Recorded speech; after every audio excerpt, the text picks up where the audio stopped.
So how do you get unstuck, and how did you get your mind sharp enough and strong enough and resilient enough to also leave that toxic environment mentally? I like what you said. I feel like my entire life has been formed around cycle breaking before I even knew that's the word for it. And it was just in the past maybe year and a half where I've really focused on just the brain and why you form habits, why you're in the same patterns. And I started doing that when I was trying to examine my family. I'm just curious, and I wanted to know what's wrong with me. I was always looking to try to help them. And that was part of the cycle, going back to try to save the people that hurt you. Huge part of the cycle. But in examining that, I was able to cut off from them. And then I started noticing the patterns within myself. I think one of the first books I ever read was Michael C. Corballis, if I'm saying his last name right, A Very Short Tour of the Mind.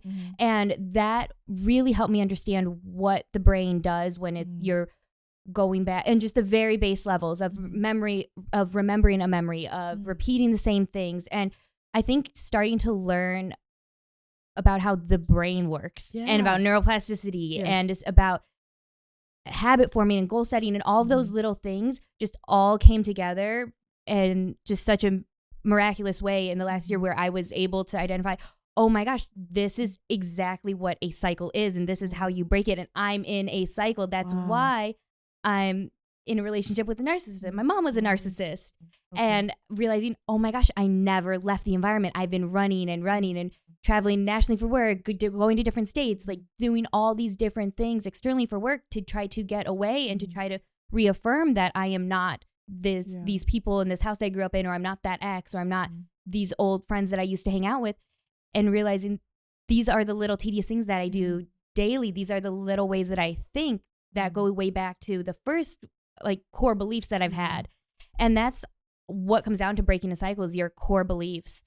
Everything that was instilled into you from the very, very beginning that you don't even realize you have. And just to get tedious about that, what you have to do is identify a self-limiting belief when you have it. Just be aware of your thoughts, and then from there kind of depict and go back and back and back, and where did that come from? And then figure out, oh, this is my core belief. So I've had a few core beliefs, and one core belief I had, which it sounds so weird to say, but is that I'm gross. That was one of my core beliefs that was instilled in me when I was 7.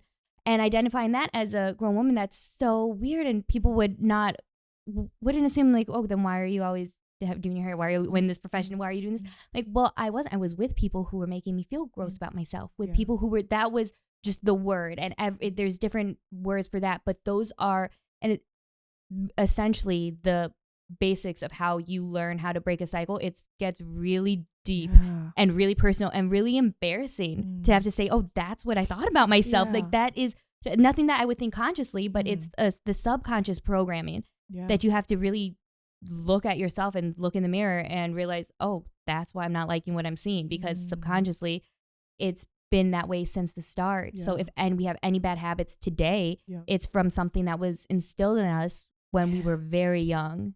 God, and that's powerful, because again, if you break down all the layers, like you gave us an example of I feel gross, right? Or you are gross. Yeah. That is so trippy, because I know for me, whether I'm transitioning from job to job, I feel guilty. And, you know, even my partner, he's like, why are you always doing stuff? Like, can't you just relax? And it's so crazy, because I get it from my mom.